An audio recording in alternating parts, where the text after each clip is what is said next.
Жеп маселеси боюнча ушул тапта УКМКнын тергөө абагында мурдакы өкмөт башчылар Жантөрө Сатыбалдиев, Сапар Исаков, депутат Осмонбек Артыкбаев, электр станцияларынын мурдагы башчысы Салайдын Авазов, Улуттук электрохолдингдин мурдагы жетекчиси Айбек Калиевдер олтурушат. Жактоочу Нурбек Токтакуновдун айтымында бүгүнкү сот процесстеринде айыптуу күбөлөр сурак алынып жатат.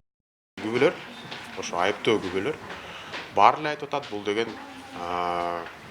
формат контрактта туура эле мыйзамдуу деп атат.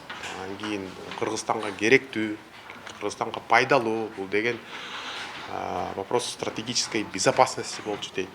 Проект өзүнүн максатына жетти деп айтып берип атат. Бүт баары күбөлөр айтып берип атат. Мен өзүм Facebook барагымда эле ушуну бүт баарын айтып атам.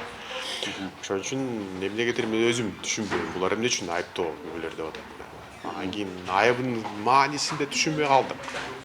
Сот отурумуна чакырылган энергетика министрлигинин мурдагы стат катчысы Батыркул Баятов жепти модернизациялоо максатына жеткендигин белгилеп, ТВЯ менен кызматташуу багытындагы жыйындарга катышуу, документтерге кол коюу процесстеринин артында жеке бир компаниянын кызыкчылыгы көздөлгөн деп айтууга болбостугун билдирди. Ал эми мыйзамдык жагын сот гана аныкташы зарыл экендигине токтолду.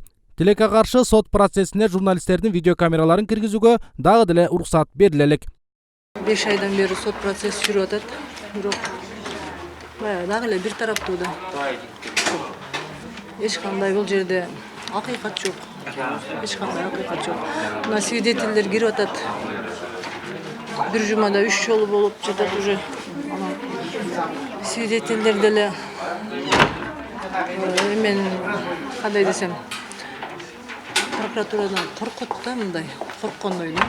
Билип турган нерсесин деле мындай уверен айта албай атышат да. Кээ бир Жепти модернизациялоодо Сапар Исаков мамлекетке зыян келтирген десе, анда жогорку кеңеш да жооп берсин деген билдирүүлөрдү жасап келген Нурбек Токтакунов, анда парламенттеги тиешелүү комитеттин жетекчилеринин жоопкерчилиги каралышы керек деп эсептейт. Комитеттердин төрагалары бар, алардын жоопкерчилиги тартылыш керек. Анткени алар текшериш керек болчу. Бүт баарын. Ушу контракт ушу Кыргызстанга пайдалуу же пайдалуу эмес, ошолор текшериш керек. Экспертизаларды өткөргөн ошолор өткөрүш керек болчу. Анан кийин коомдук талкуу өткөзгөн ошолор өткөрүш керек болчу. Алар болсо бүт баарын ошол мыйзамды колдогон. Атамбаев айткандай жанагы чимкириктер уяты жок, ошол бет бактар деп деле айтып берем мен.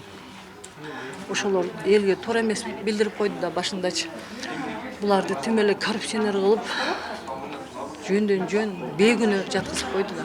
Анан эл эми биле баштады булардычы. Бирок ошол бийликтин куугунтугу болуп, ушул политический, ушу саясий куугунтук болгону аябай ырас. Мен айтам, мен эмес элдин баары айтат.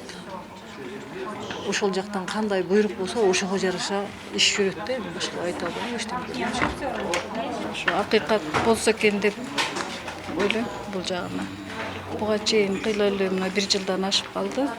Үй бүлөсү, бала бакырасы, бул кишилердин тууган уругу, туугандары кошо жапа жектик. Эми акыйкат сот болуп, акыйкат бизге дагы кызык бул жерде күнөөлүү кээ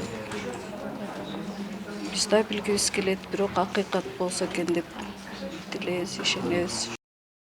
Негизи жептеги кыйроонун модернизацияланган бөлүгүнө тиешеси жок экендиги айтылган. Авария ремонт иштери жүргүзүлбөгөн, эски бөлүгүндө болгон дешет. 2018-жылдын январындагы шаардын инфраструктурасын тоңуп калуудан жептин жаңы модернизацияланган бөлүгү сактап калгандыгы да маалымдалган. Андыктан сот айыпталуучулардын да чындыгын угушу керек дешет эксперттер. Алтынбек Бектуров, Алымбек Бектурганов, 7 канал, Бишкек.